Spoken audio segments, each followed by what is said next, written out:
હવે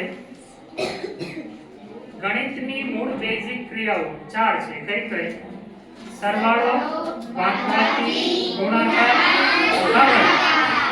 હવે આપણે છે 3 થી 4 એવા દાખલા શીખશું કે જેમાં બે ગાણિતિક ક્રિયાઓ, બે બેઝિક ક્રિયાઓ એક સાથે આવતી હોય, જેમ કે ગુણાકાર અને સાથે ભાગાકાર, પછી સરવાળો અને બાદબાકી, અને છેલ્લે છે સામાન્ય ગુણાકાર. તો હવે આ ક્રિયાઓ છે એ એકી સાથે થઈ શકે એવી રીતના સદરૂપના દાખલા આપેલા છે. પહેલો દાખલો ગણવા માટે જેનિસાબેન બરદાણીયા આવો અને દાખલો ગણો.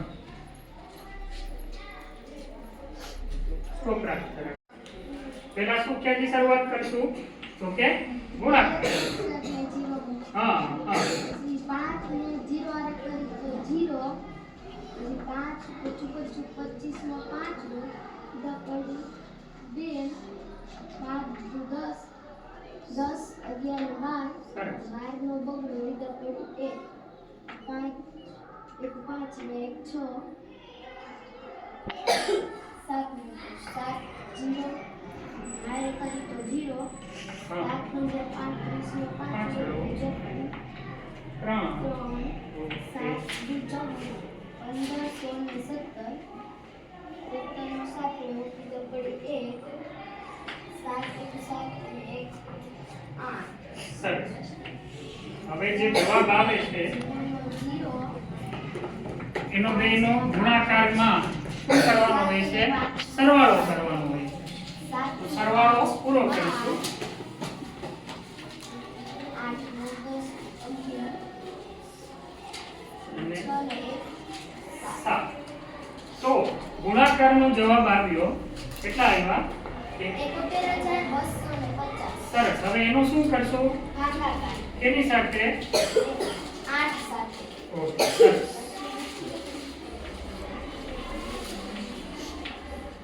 હમ 8 ગુણ્યા 7 નો આલે તો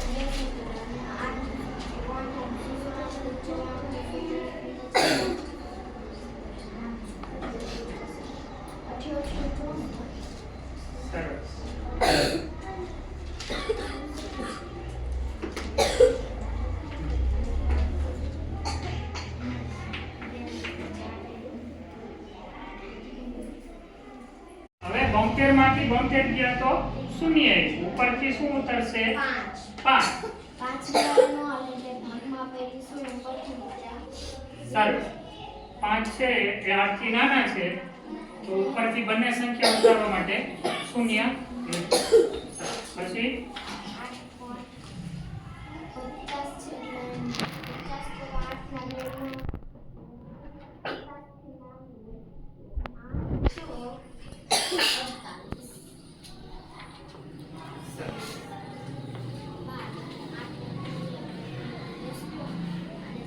ઝડપથી કરવું હોય તો 50 માંથી 48 જાય તો 2. સરસ. અહીંયા દાખલો છે પૂરો થાય કે આપણો જે ગુણાકારથી શરૂ થયેલો દાખલો હતો એનો છેલ્લો જવાબ છે 8 સાથે ભાગવાથી કેટલો આવ્યો? 8906 આવે. બાકીની બેઝિક ક્રિયાઓ કરવા માટે બે ભાગ કરશું અને બે ભાગમાં પેલા સરવાળા વાળો ભાગ કરશું. એનો જવાબ આવશે એને શું કરશું? જે રકમ છે તેની સાથે બાદબાકી કરશું. તો સરવાળા વાળો ભાગ છે સરખું કરશે. સરસ.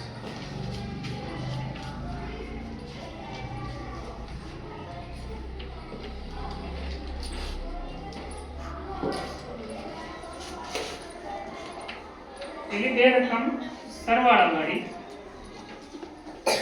પછી હા સરવાળો સાદો સરવાળો છે કરી નાખો. 3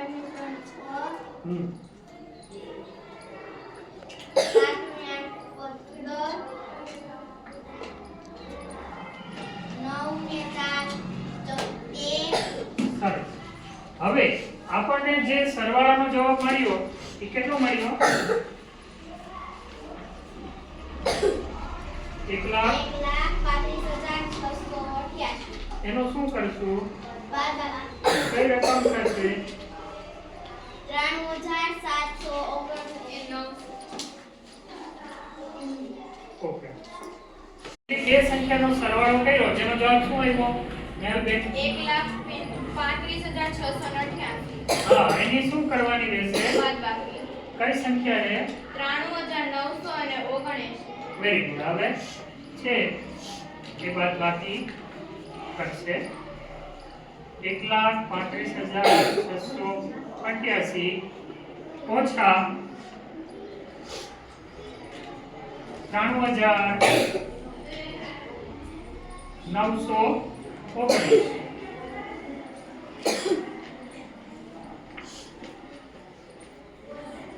બરાબર.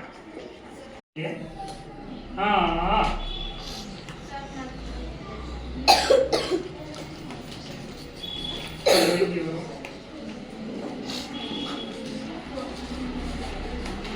માંથી 9 જશે તો 7 આવશે અને ફરીથી 10 કોલે. હા 7. હા, તો કેટલો છેલ્લો જવાબ આવ્યો? 41,709 આવશે. આ રીતે છે સરવાળા અને બાદબાકીનું સાદુરૂપ આવ્યું. પહેલા સરવાળા વાળો ભાગ પૂરો કરી, પછી બાદબાકીનો ભાગ પૂરો કરી અને છેલ્લે જવાબ આવે. હવે છે ઝડપથી ગણતરી કરવી હોય તો અહીંયા 10 કો લઈ 10 ને 8 18 માંથી 9 જશે તો 9 આવશે. બરાબર. હવે અહીંયા 10 કો લીધો તો એટલે એ ઘટી અને 7 ના 8 ના 7 થશે. એ 7 માંથી 7 જાય તો 0 આવશે. અને પૂરું થઈ ગયું. અહીં સરવાળો સીધો થશે. તમે 6 માંથી 9 ના જાય એટલે પાછો 10 કો લીધો એટલે 10 ને 6 16 માંથી 9 જાય તો 7 વધશે. પછી છે આગળ છે દશક માંથી 1 ઘટશે એટલે 6 ને 8 14 માંથી 3 જાય તો 11. હવે 11 આવ્યા તો વધી છે ઉપર આવશે એટલે 9 ને 10 10 ને 3 13 માંથી 9 જાય તો 4. આ રીતે પણ ઝડપથી થઈ શકશે. પણ એ આગળના ધોરણમાં વધારે જ્યારે ફાવી જાય ત્યારે કરવું. અત્યારે બે ભાગ પાડી અને આપણે દાખલા ગણીએ.